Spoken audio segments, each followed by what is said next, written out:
Broadcasting from the business capital of the world, this is the Podcast Business News Network. Hey, welcome back, everybody. We are talking CBD today, and I'm sure you probably have heard those three letters, CBD, and how beneficial it is to your health, can make you feel a lot better physically and emotionally. But what makes things different today is we're talking about hemp grown hydroponically. Hemp, of course, connected to CBD. We'll get with that. The man that knows everything about that is Jeske, and he's with us. He's with the Purple Nugget. And welcome back to the show, Jacob. How are you doing? Hey, I'm doing just great, Steve. Glad to have you back here. Glad to see your smiling face. Yeah, you too. Did you have CBD today? I do have CBD today. Today I woke up and I had a little bit of oil, so I feel great. Cool. So I'm always curious. I like to get in somebody's head like yours that, you know, is very, your world revolves around CBD. Why do you take it first thing in the morning, and how does it make you feel? Sometimes just for like anxiety. I mean, just even doing podcasts with you a little bit can always kind of amp you up a little bit for the day. So it's kind of some kind of, allows you to have that little bit extra 5 seconds to kind of think about what you're going to say, how you're going to kind of react a little bit. Anxiety really kind of comes and flows for people, and it affects them in different ways. But what I kind of see that's across the board is that they get these little triggers, and all of a sudden they kind of like freeze, like a little bit of a deer in headlights a little bit. This kind of helps with anxiety smooth out a little bit, so less of those anxiety moments. Sure. I have this is not planned, but I am going to jump into a text here and see if I can find it from my friend who just sent this the other day. And she said, okay, I'm going to read this. She goes, so you know how I was saying that those CBD gummies weren't doing anything for me? I think I was wrong. Since I've been off them, I've been feeling more fatigued and more achy. I guess I didn't realize how much they were actually helping. So I'm going to try more. And then I suggested maybe not gummies, might want to try something like a tincture or something that, and this is somebody who was taking CBD before you and I even met, Jacob.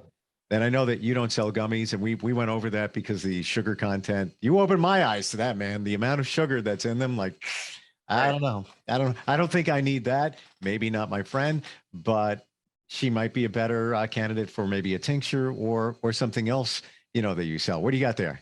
I got the capsules. So this kind of same conversation happened with me with a friend named Todd. And hi, Todd. I know you listen. He called me up and he takes my capsules. And he's got a really bad. He's around 65 years old, maybe a little bit older. So he's just got those, old man aches and pains. And he takes my capsules, and he really does seem to like them. And he actually talked to me about the same thing. He's like, hey, should I be doubling up a little bit? Is there like a maximum that I should be taking or whatnot? And I told him that, if you're taking 1 to 2 a day, I'd kind of leave it at that, because that's just the level of it. And then about a month later, he called me up and he's like, hey, I stopped taking those capsules, and I gotta tell you, he's like, I thought they weren't like doing anything to me, but as soon as I stopped taking them, like a week later, my sleep pattern started getting all regimentally messed up. I was like, all my aches and pains started slowly coming back, and it's like, it's not that it took all the pain away from my body. He's like, but definitely I saw a huge notice once I stopped taking it. So it's important to keep taking it, find something that works, stay on that pattern, and you'll see the results for sure. Yep. And I'm just there with you, because I was taking them for sleep, to stay asleep. I can fall asleep, but normally don't stay asleep. And I would take them like every third day. It's like, I'm feeling a little more tired. Let me see if I can use this, kind of kick things in a little bit. And then somebody told me, duh, you need to continually take them. And we're not saying that because we want you to buy more at a selling point. That's what works. You have to continually take them. That's the way it is. That's just the way it is. Yeah.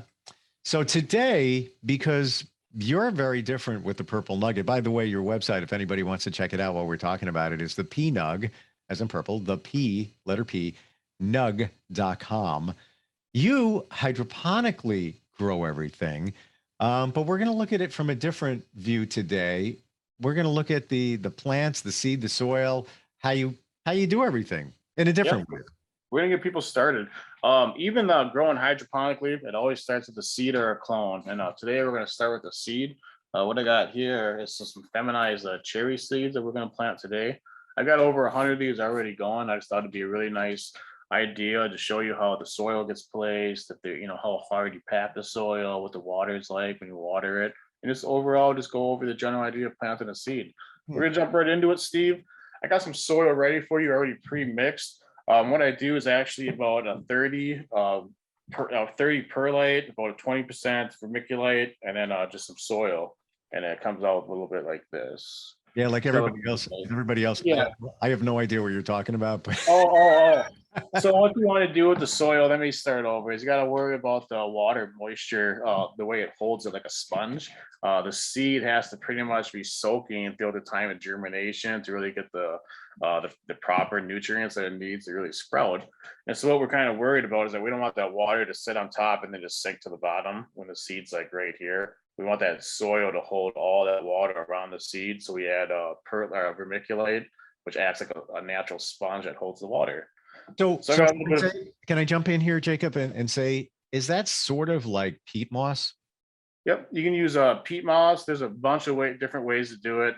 There's peat moss, there's cocoa coir. I used pure cocoa coir for all my hydroponic grows just because of how clean the cocoa coir is. It doesn't mess with any nutrients that drains through it to the water system. So Sure. that really does help it out. But these are actually going to go in the soil. I do everything hydroponically. This is a kind of a new, different year. I got a good neighbor that got some land for me, so we're actually growing out in the sun this year. Wow. There's the out year grow, and this is for other companies that are looking for CBD. I know CBD. We're using CBD right now to replace insulation that's in your house instead of using the old glass fiberglass method.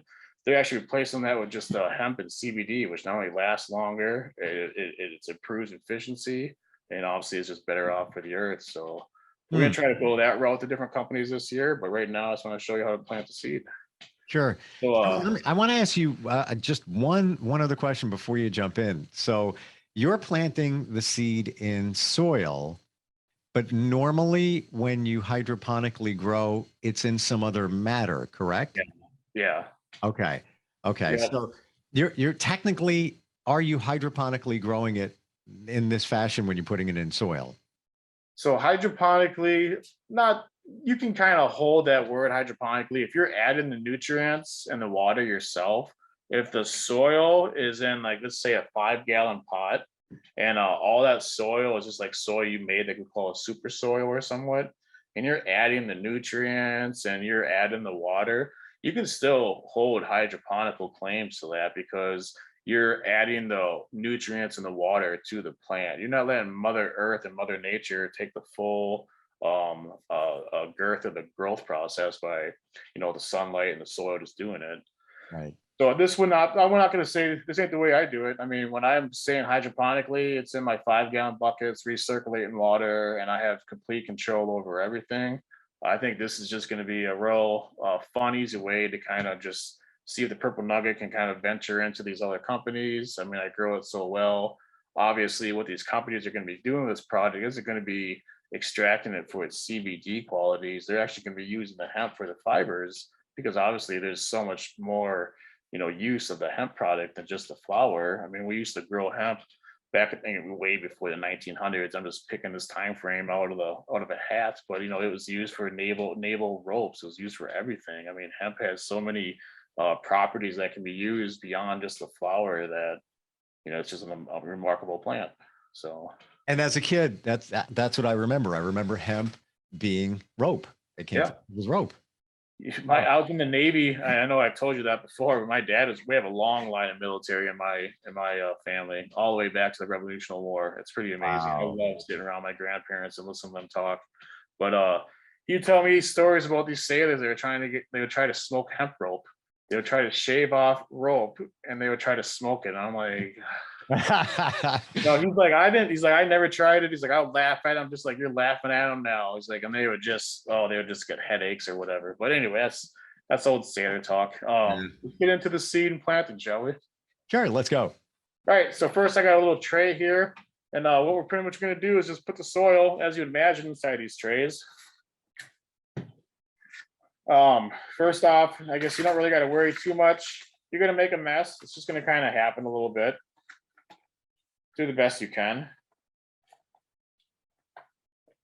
typically I even wear gloves with this. Your fingerprints and your hands have oils in it that really can disturb the germination process. Wow. When it comes to the seeds, I usually use throw gloves on. I should have a pair next to me here. Well, even just saying that, Jacob, about the oils from your hands having an impact, it says a lot in terms of the quality of what's being grown, how it's being grown, and how particular, the seeds are, and how you have to be in terms of getting, a great growth and product. I got a great compliment. I was at the farmers market last week, and Jeske came to me and he's like, Jake, he's like, I've been using your product for the past couple of years. It's really been helping me out. He's like, I've tried using other products and they keep asking me why I don't, change to their product. Why do I stick with you? He's like, I know the grower. He's like, it's not that hard to make lotion. He's like, in fact, he's like, I looked it up. He's like, what is it? 7 ingredients in a good blender. He's like, I mean, making a lotion from home isn't why I use you. It's the way it's grown. It's that 1 gram of CBD that you put in there that I know is just better than any other gram that's going to put in there. Yeah. It's really about the growing. That's why I want to focus on it. I mean, that's where my passion's at. That's what I love doing. That's what I know about. That's what I can talk about. And yeah, it all starts with the seed. And that's it. I was just going to say, that's where it all starts right there. Absolutely. We're going to use a little bit of precaution. I use little tweezers here. And we're going to get a little technical. When it comes to a seed, there's one part of it that's called the crown. And you want to plant it crown down. I'm going to try to get you. Let's see. Oh, man. Yeah, we got some. It's starting. What? Your camera's focusing on that kind of clear. What I'm trying to get to you is that when you look at the seed, you're going to kind of see that it points. It's going to have a rounded part, and then it's going to kind of point up. That little, like, teardrop shape. Mm-hmm. You want the point of that teardrop to go down. So it's crown down. And the reason why you want to do that is because when the seed gets planted down, if it's crown down, and I guess if I could go like this, it's going to open up like this. The taproot's going to go down. That's just going to help the taproot have the direction that it needs to go. Because if it's upside down or any other way, that seed has to somehow maneuver, turn upside up, plant the taproot down so that the coleop's life goes up. And so by planting it crown down, it just really helps the process just kind of go faster and smoother. I've seen seeds come up twisted, and it's just like all that stress and all that unnecessary stress of the seed. Just, I'm sorry to use the word so many times, but it's just unnecessary. So you don't have to do it. No, So, I find this fascinating, and you're talking to somebody who loves planting things, somebody who's not always successful in even planting grass. So now I see there's a lot more science behind it when you're trying to plant anything. Yeah. Yep, absolutely. So what we're going to do is put these seeds in here. Like I said, crown down. And you're talking to me about my plants earlier at one point. You said, how many plants do you have in your house? And I should probably introduce you to Sir Curtis von Cactus. He's a cactus that I've had in the family since I was probably 12 years old. Even when I was in the military, I gave him to my mother. My mother watered them for me. So he's a pretty old cactus. Wow. And then, we also have a jade plant that came from my great grandmother that we still have planted in the same house. So, well, horticulture really does extend to my family beyond just me. I went and saw my grandma last weekend, and she's just telling me about all her little secrets and what she does to get her little rosebuds and carrots to come up. And I really realized that that's where it came from for me. Is probably my grandma, and like just growing up and planting stuff with her. It's just something about it that's just so peaceful and rewarding. Like when you get the seed to come up and you just know that all your efforts really getting put into it. I know it's just something about it. I mean, not everybody gets that, but I really do. Oh, listen, man, I'm on your page, Jake. I totally get it. I just moved this weekend from a house to, I downsized. And while, I don't miss cutting the lawn every week, although it's kind of my therapy, but I miss planting things. And, to your point, even saving bulbs from the year before, like in the fall, I would put them in a plastic bag, keep them in the garage, pop them in the ground in the spring, and just to see them sprout is almost, it's like I'm going to say it, it's like a high in itself, knowing that I did it, it came back, it's going to look great. It's going to, this elephant ear is going to look fantastic. There's something to be said when it's like your babies. It really is. I love it. My 2-year-old right now, as I was telling you earlier about that jade plants, he's only 2 years old. I know he doesn't know anything, but he pulls the little bulbs off my jade plants, and I always gotta like get on him. Hey, don't do that. But he's just a kid. Yep. Here I'm looking at it. The thing is growing bigger and better than it was before because he's training the plants by pulling off the bulbs like closer to the soils, allowing the plant to grow up higher and bigger. Sure. I should bring the thing down here. It's probably one of the best looking years I think it's gonna have. So I Wow. think he's gonna be a little horticulture too. So it's pretty fun. That's awesome. And by the way, I just wanted to share what you just mentioned. I think it was my grandmother that inspired me because she forever was outside in the garden, picking things off, doing this, doing that. And I think it just, it rubbed off on me. Yeah. Yeah. It's kind of nice to see the things that your grandparents kind of rub off on you. You kind of get to that age and you look back a little bit and it's like, that's where I got that from a little bit. Yeah. But to get into it a little bit, another important thing to know is your water pH. Not all water is the same. When you're pulling like tap water, well water, beach water, everything has got a different pH in it, different nutrients in it. What this is a pH meter. So what we're going to do, it's a digital one. You can get this in a few different ways. I find this to be the fast and easiest because all I got to do is dip it in my water here. I don't know if you can see that. Probably not. I'll let you know what it comes down to. What we're looking for is pretty much about a 5.8 to 6.5 pH. And luckily for me, I have excellent well water. That's what it's going to come out as. I just want to show people that you should always check that. It's just if you can't test it, this is all out of your realm. Go get spring water from the gas station, a gallon of spring water, not purified water, not drinking water, spring water, and use that to start germinating your seeds, and you'll probably get great results just from that. But as you can see here, I'm at 6.2. So this water is nice and clean. And what you want to do is just kind of gently get that water going in the seeds. Slowly fill it up. Let it drain out. Don't get aggressive with it. You don't want to move the soil too much. It's typically it's even a better idea to get your soil nice and wet and get that water all the way around it before you plant your seed. That way you're not really disturbing the seed after you placed it. But this should work out just fine. And I'm going to go ahead, speed up the time of life, and voila, look at that. We got polio already. It was like time lapse. Yeah, you didn't even see it. But no, of course, I went ahead 2 weeks, planted some seeds. Perfect germination doesn't always happen. So as you can see, we only got 3 out of the 4. But that's really good. As you can see, these are nice and green. They're already sprouting up, looking for that looking for that sunlight. They have really nice stems. You don't want to look for any red or purple. Early on, give you signs of stress. You don't want to see purple till the very end, actually. But anything that you just want to make sure it stays at slight green. You're gonna get your first caulis leaf here. And that's just going to be the first one that's going to try to say, hey, there's light here. How high do I need to grow up, or how low do I need to grow up to get that perfect par? Once it finds that, you're going to start seeing these jagged leaves come out right after that. And, you got yourself a nice little germinated seed there. So wow. Somebody already jumped ahead. We got instant feedback. Oh, right. Great. By the way, we're talking with Jeske. He is the grower and owner at the Purple Nugget. thepnug.com is where you can find him. Got a question. It's instantfeedbacksteve@gmail.com. This one is from Nick in Belfast, Maine. He says, how long does it take to grow a fully mature plant? So that's going to be outside. We're going to say outside. It's going to take around 4 or 5 months. Wow. So you're going to have 2 stages. You can have your veg stage, and then you're going to have your flower stage. Just like we go back to that apple tree. It's not until you get to the fall that you're going to start seeing the flowers.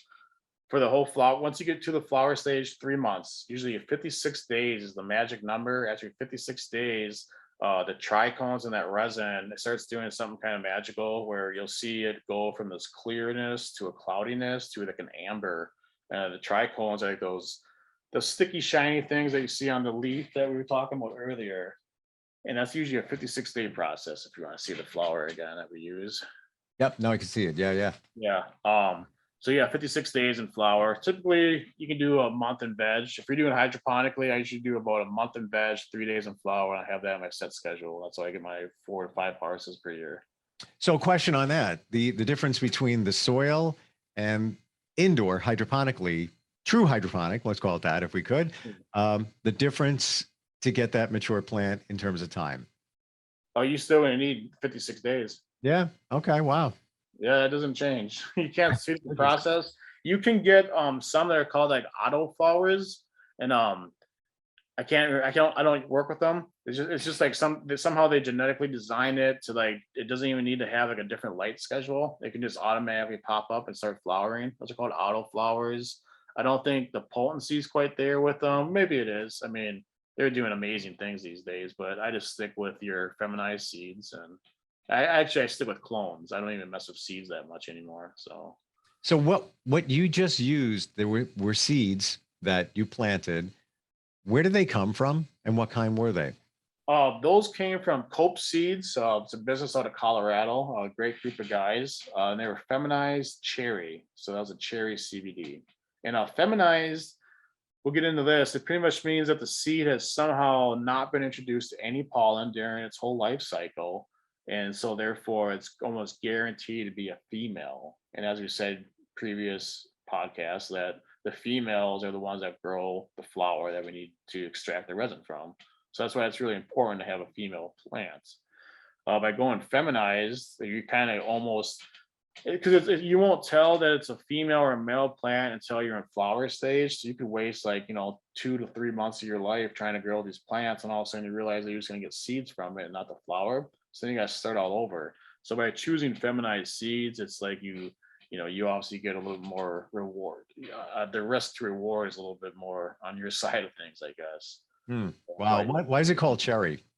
I think it's just the name that came up with it. I'll have to ask Andy about that, but it must have been just a strain that's been pulled off for years. They didn't create the strain. I know it probably came from somewhere in Colorado or something. Can you harvest your own seeds? Yes, so you can. I don't want any seeds. It's called a sensei style growing. So when you get the flower, there's no seeds in mine at all, and it's just because you never let that female plant get introduced to enough stress to make it want to try to reproduce. So and to extract your own feminized seeds, that's something we'll try to get into. There's a couple ways to do that. The good way to do it is that you grow complete female plants, and I can only say this hydroponically because that's the only way I do it. And what I do is once I harvest it, you get the stock left over, where it's obviously like the stock of the plant, and you keep it watered, you keep the light schedule going with it. You got to keep it alive, and you do keep it alive. And what that plant is doing is it's realizing that it has nothing really left to live for. You've harvested. It's just a stock. So what it's going to try to do, like in anything, is going to try to survive. And the only way a plant knows how to survive is to grow seeds. And so to start growing these seeds around a stalk that has no pollen around it, that has no other plant to inflate it. So these seeds don't get introduced to anything. And because it came from a full female plant, these seeds will cross over genetically and still be female. Amazing. It just brought back a thought when we talk about seeds and they're not desirable. Even on the marijuana side, if somebody has true marijuana, um, don't want seeds in it. That's That is because it takes energy. So as the plant's growing in this 56 days, a lot of things can happen. And that plant in this 56 days can be like, hey, I'm really stressing out. It's day 40. It's like 120 degrees in here. I'm not surviving. I'm just going to start growing seeds. Once the plant starts growing seeds, it's not going to grow flower. It's not going to focus on growing resin. The only point and focus of that plant is to make these seeds. It'll stop growing everything else. Wow. And in that 56 days, you just have a bunch of seeds. You don't even have the flower anymore. It just completely changed sex on you. So that's why it's really important to keep it hydroponically, because that's the way I can control that stress to make sure that after that 56 days, there's no seeds in it. And I mean, I've showed you the flower. I don't want to tear it apart, but I mean, it's just quality stuff. Yeah, and those are big buds that you have in that jar. Thank you. Yeah. So yeah, very impressive. Well, you know what? This all goes to show how critical the grow is to make sure that you get an optimum plant, which means you're going to get an optimum CBD product. And that's really what the end game is. So how long does it take from the point where you drop the seed to the point where, like let's say on your shelf there, you have either a capsule, a tincture, whatever. What's that, Even adding the manufacturing process, I'm kind of curious what the time frame is. Sure. So let's say a month in veg, 56 days in flour. So that's 4 months there. I cure it for about 3 weeks in a jar. Well, after I cut it down, it dries out for a week. We'll say 7 to 9 days. From there, it goes into a jar where I cure it. And so most people will take it straight from the plant and start processing the oil and put it in their products. I don't do that. The cure process of the flour is probably about 50 to 60% of your potency. You can lose your CBD or your THC or whatever you're growing at that time by not properly curing it. So by curing it in the jar for about 3 weeks, just to allow it to, what that does is the pretty much the moisture content in the flour. So as you can imagine, the flour is wet. It came off the plant and it's all wet. So you're drying it. It's going to dry from the outside in. It's going to dry from the outside in. Once you take it off of the drying rack and you put it in these jars, all that moisture in the center, which is still there, it's actually going to spread out to the rest of that flour and then it's going to stiffen up. And that's how you cure it. It's just like curing wood. I don't know if you ever know anything about oak or anything, like you can cure it. So you got to pretty much get that moisture content. Yep. I think like an 11 or a 10%. And that way you don't get any mold, you don't get anything trying to grow around the flour. So then after it's cured for about 3 weeks, then I'll finally process that. And that probably takes about a day. And then I can, after that, it's into an oil. And then from the oil, I decarb it. Sorry, I don't want you to keep going on it, but once I get it into an oil, then like you extract. 1 second, can I show you the oil real quick? It's right over here. Yeah, we just literally have just about that much time. Okay. This is super cool. We're talking with Jeske, and he is the grower and owner of the Purple Nugget. Very different because it's, as you can tell, hydroponically grown. The quality is there. The passion and love in the product is there, helping people feel better. You can find them at thepnug.com. So we're looking at oil now, which came from the plant. Wow. Yeah. So this is actually the extracted oil from the plant that I pull out there. You can see it's just very thick, very molasses-like. Wow. So once you get it from here, at this point now you have to decarb it. And what you do there is you put it in like a little oven for about 20 to 30 minutes. At about 230 to 245, you'll start to see it bubbling up. And that's all like the decarbs coming out of it. And once you decarb it, now you activate that CBD. And once that's done, sorry. Once you decarb the CBD, it's like when like everything needs to be decarbed. Even like when you were to smoke CBD or if you're smoking a joint, as you're burning it, it's decarbing actually.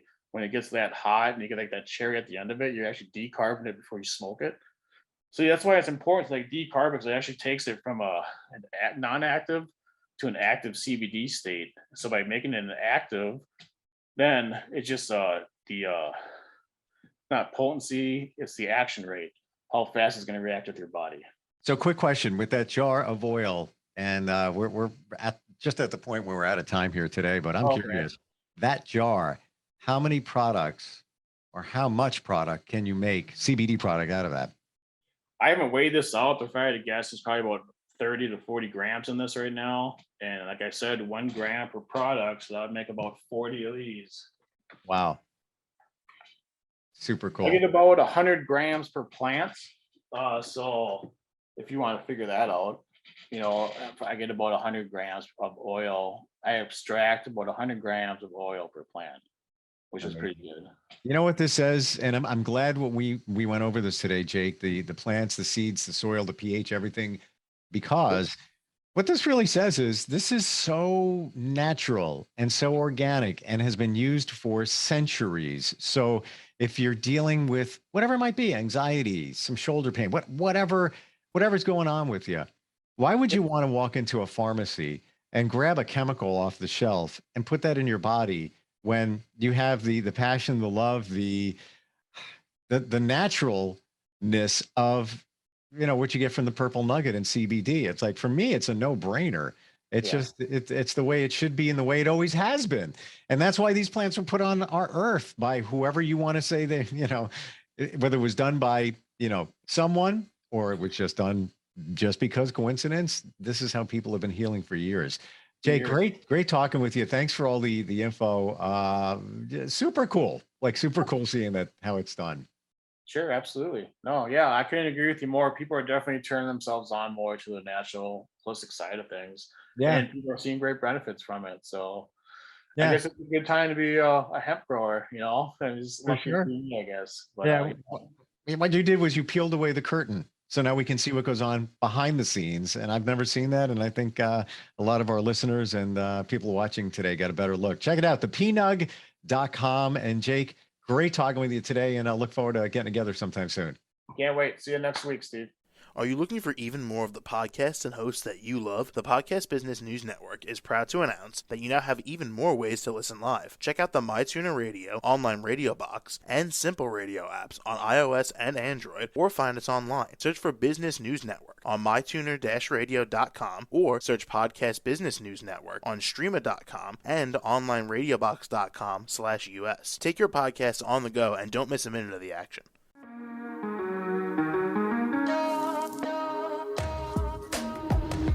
Broadcasting from the business capital of the world, this is the Podcast Business News Network. For nearly 2,000 severely injured veterans, everyday life has become filled with barriers. Day-to-day simple tasks can become pretty daunting. I have to carry my chair up 2 flights of steps or have somebody do it for me. What scares me the most is just the falling. When I'm struggling with my house, I think, to have that one great barrier just knocked down, it's crucial. Home for Our Troops is a wonderful nonprofit that builds a Mortgage-free, fully adaptive, handicap-accessible house. And there's no catch. It'll be our very first home that we've ever owned. This is a game changer. This is where your life begins again. We need you to join us in completing this important mission. Please visit hfotusa.org and help build homes and rebuild lives. Because of you, everything's going to be okay.